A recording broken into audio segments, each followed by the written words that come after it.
अस्सलाम वालेकुम नाजरीन, आज 3 जनवरी है और मैं आपका मेज़बान नदीम अकरम हाजिर हूं आपके सामने 12 बड़ी खबरें लेकर। इन्ना लिल्लाही व इन्ना इलैहि राजिऊन। नाजरीन, नया साल मेरे और मेरे परिवार के लिए एक बड़ा दर्द लेकर आया, जहां हमारी 14 साल की भतीजी फलक 1 जनवरी को इस फानी दुनिया को अलविदा कह गई। सड़क सुरक्षा फोर्स पंजाब जीवन रक्षा के लिए प्रतिबद्ध 24 घंटे। मात्र 1 साल में सड़क दुर्घटना में होने वाली मृत्यु में लगभग 50% की कमी।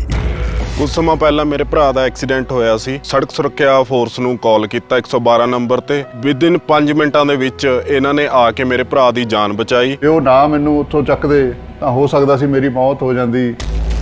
मुख्यमंत्री भगवंत सिंह मान की कोशिशों से अपना पंजाब बन रहा है रंगला पंजाब। मैं आप सभी से दिल से गुजारिश करता हूं कि आप उसकी मागफिरत और जन्नत में बुलंद मकाम के लिए दुआ करें। कभी कभी जिंदगी में ऐसी घटनाएं हो जाती हैं जो आपको अंदर से झकझोर कर रख देती हैं। मेरी भतीजी की अचानक जुदाई ने मुझे भी अंदर तक हिलाकर रख दिया है। इस वजह से बीते 2 दिनों से मैं सही तरीके से काम नहीं कर पा रहा हूं। आपसे फिर दरख्वास्त है कि इस मासूम बच्ची के लिए दुआ करें और अल्लाह से उसकी मागफिरत की दुआ मांगे। आगे बढ़ते हैं आज की बड़ी खबरों की तरफ, जहां आप अपनी स्क्रीन पर यह पहली खबर देख सकते हैं, जहां ईरान के फतह 360 मिसाइल रूस को भेजने की खबरें हैं। ईरान के फतह 360 मिसाइल और अरमान एयर डिफेंस सिस्टम को कॉस्पियन सागर के अंजली पोर्ट पर ले जाते हुए देखा गया है। रिपोर्ट्स में यह दावा किया जा रहा है कि ये हथियार रूस को भेजे जा सकते हैं। अगर ये सच है तो ये ईरान और रूस के बढ़ते रक्षा संबंधों का एक बड़ा संकेत है। वहीं आप दूसरी खबर अपनी स्क्रीन पर देख सकते हैं। चीन ने ताइवान को हथियार बेचने पर रैथियन चीन ने अमेरिका को 28 कंपनियों पर प्रतिबंध लगाए हैं, जिनमें रैथियन, बोइंग और लॉकहीड मार्टिन जैसे बड़े नाम शामिल हैं। यह कदम ताइवान को हथियार बेचने के विरोध में उठाया गया है। चीन ने कहा है कि यह उसके क्षेत्रीय अधिकार और संप्रभुता की रक्षा के लिए बेहद जरूरी है। वहीं आप तीसरी खबर अपनी स्क्रीन पर देख सकते हैं। यूक्रेन ने रूस के कुर्स्क नौसेना रेजिमेंट पर हमला किया है।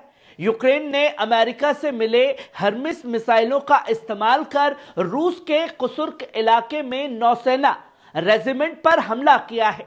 शुरुआती रिपोर्ट में भारी नुकसान की जानकारी दी गई है। यह हमला यूक्रेन और रूस के बीच चल रहे संघर्ष में एक बड़ा कदम भी माना जा रहा है। वहीं आप चौथी खबर अपनी स्क्रीन पर देख सकते हैं। रूस ने यूक्रेन में ऑर्शेनिक मिसाइल दागी है। यूक्रेन से मिली जानकारी के मुताबिक रूस ने ऑर्शेनिक मिसाइलों से हमला किया है। इस हमले के बाद पूरे यूक्रेन में एयर रेड सायरन बजने लगे। लोग सुरक्षित जगहों पर जाने के लिए भाग रहे हैं। यह हमला रूस और यूक्रेन के बीच जारी संघर्ष को और गहरा कर सकता है। वहीं आप पांचवी खबर अपनी स्क्रीन पर देख सकते हैं। युद्ध शुरू होने के बाद 28 इजरायली सैनिकों ने की आत्महत्या। इजरायली सेना के रेडियो के अनुसार युद्ध शुरू होने के बाद अब तक 28 सैनिकों ने आत्महत्या कर ली है। इनमें से 16 रिजर्व सैनिक थे। ये आंकड़े युद्ध के मानसिक प्रभाव को दर्शाते हैं और इस पर चिंता जताई जा रही है। और ये उन सैनिकों का हाल है जो अपनी जीत का जगह जगह दावा कर रहे हैं।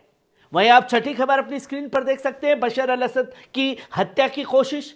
सीरिया के राष्ट्रपति बशर अल असद का हत्या का प्रयास हुआ है।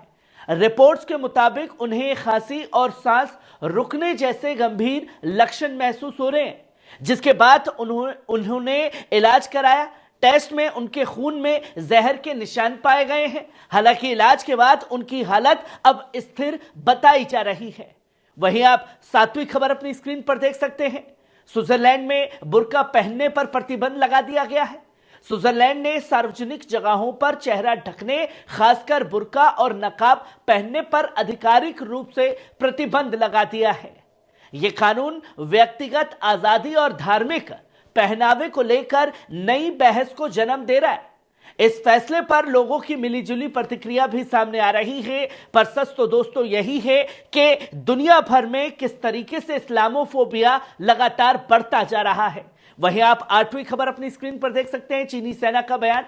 चीन की सेना के पूर्व मोर्ची कमांड ने कहा है कि उनके सैनिक पूरी तरह से लड़ाई के लिए तैयार हैं। उनका लक्ष्य ताइवान को फिर से चीन के नियंत्रण में लाना है। यह बयान ताइवान और चीन के बीच तनाव को और बढ़ा सकता है। वहीं आप 9वीं खबर अपनी स्क्रीन पर देख सकते हैं। हमास के सैन्य विंग ने इजरायली ठिकानों पर रॉकेट दागे हैं और ये जंग के 460वें दिन भी जारी है। गुरुवार को इस्लामिक जिहाद के सैन्य विंग सराय अल कुदूस ने गजा के पास उहलीत बस्ती पर 107 प्रकार के रॉकेट से हमला किया। इसके अलावा सराय अल कुदूस ने अल अक्सा ब्रिगेड के साथ मिलकर गजा के मलका क्षेत्र में इजरायली सैनिकों के ठिकानों पर मोर्टार से हमला किया है। कल हमास के सैन्य विंग इज़-उद-दीन अल-कस्साम ब्रिगेड ने नेतिवोत बस्ती पर की ओर रॉकेट दागे। यह हमला नागरिक पर हुए जायोनी अत्याचारों के जवाब में किया गया है। वहीं आप 10वीं खबर अपनी स्क्रीन पर देख सकते हैं। यमनी नेता अब्दुल मलिक अल हूती ने अमेरिकी और इजरायली हमलों पर कड़ी प्रतिक्रिया दी है। हूती आंदोलन के नेता अब्दुल मलिक अल हूती ने यमन की सैन्य कार्रवाइयों की जानकारी दी। उन्होंने बताया कि इस हफ्ते यमन ने याफा, बेन गुरियन एयरपोर्ट, नेविंतम एयरबेस, यरूशलेम के पास बिजली स्टेशन को रॉकेट से निशाना बनाया। हूती ने कहा कि अमेरिकी एयरक्राफ्ट कैरियर ट्रूमेन पर 11 क्रूज मिसाइल और ड्रोन से हमला किया गया, जिससे यह जहाज रेड सी के उत्तरी हिस्से में भागने पर मजबूर हो गया। इसके अलावा यमन ने अमेरिकी महंगे ड्रोन MQ-9 को मार गिराया, जो अमेरिका के लिए खासतौर पर हमले और निगरानी में उपयोग है। हूती ने इजराइल के खिलाफ यमन के समर्थन को भी मजबूत बताया, जो फलस्तीनी लोगों की मदद के लिए बड़े प्रभावशाली कदम है। उन्होंने यह बताया कि पिछले साल 931 हवाई हमले और समुद्री हमलों में 106 यमनी नागरिक शहीद हुए हैं और 314 घायल हुए हैं। उन्होंने स्पष्ट किया है कि अमेरिका और इजराइल के हमलों ने यमन की सैन्य ताकत को और बढ़ाया है और यमन अपने सैद्धांतिक और नैतिक रुख पर मजबूती से कायम है। वो 1 इंच भी पीछे हटने वाला हरगिज नहीं है। नाज़रीन, वहीं आप 11वीं खबर अपनी स्क्रीन पर देख सकते हैं। गजा में जंग को रुकवाने की अहम बैठकें दोहा में शुरू हो गई हैं। फलस्तीनी नेता ने बताया है कि गजा में संघर्ष विराम को लेकर हो रही बातचीत में असली प्रगति हो रही है और समझौते की संभावना पर सकारात्मकता जताई जा रही है। यह बातचीत शुक्रवार को दोहा में होगी और इसे बेहद अहम और निर्णायक माना जा रहा है। मुख्य मुद्दों में इजरायली बंदियों का मामला है और वहीं फिलाडेल्फिया कॉरिडोर विस्थापितों की वापसी है और फलस्तीनी कैदियों के मामले का समाधान शामिल है। इजरायली मीडिया वला के अनुसार इजरायली अधिकारियों ने दोहा में टीम भेजने को समझौते की दिशा में आखिरी कोशिश बताया है और आज आखिरी कोशिश होगी। उसके बाद फिर कोई कोशिश जंग रुकवाने की नहीं की जाएगी, फिर जंग चलती रहेगी। वहीं आप आखिरी और 12वीं खबर अपनी स्क्रीन पर देख सकते हैं। कासिम सुलेमानी को श्रद्धांजलि दी गई है। एक प्रोग्राम आयोजित किया गया है। ईरान के कुद्स फोर्स के पूर्व कमांडर शहीद कासिम सुलेमानी और प्रतिरोध के अन्य शहीदों की 5वीं पुण्यतिथि पर बड़ा श्रद्धांजलि समारोह आयोजित किया गया। यह कार्यक्रम तेहरान में इमाम खुमैनी मस्जिद में हुआ, जिसमें ईरान के राष्ट्रपति मसूद पजाश्कियान, रिवोल्यूशनरी गार्ड्स के प्रमुख हुसैनी सलमानी और कुदूस फोर्स के कमांडर इस्माइल कानी समेत कई अधिकारी शामिल हुए।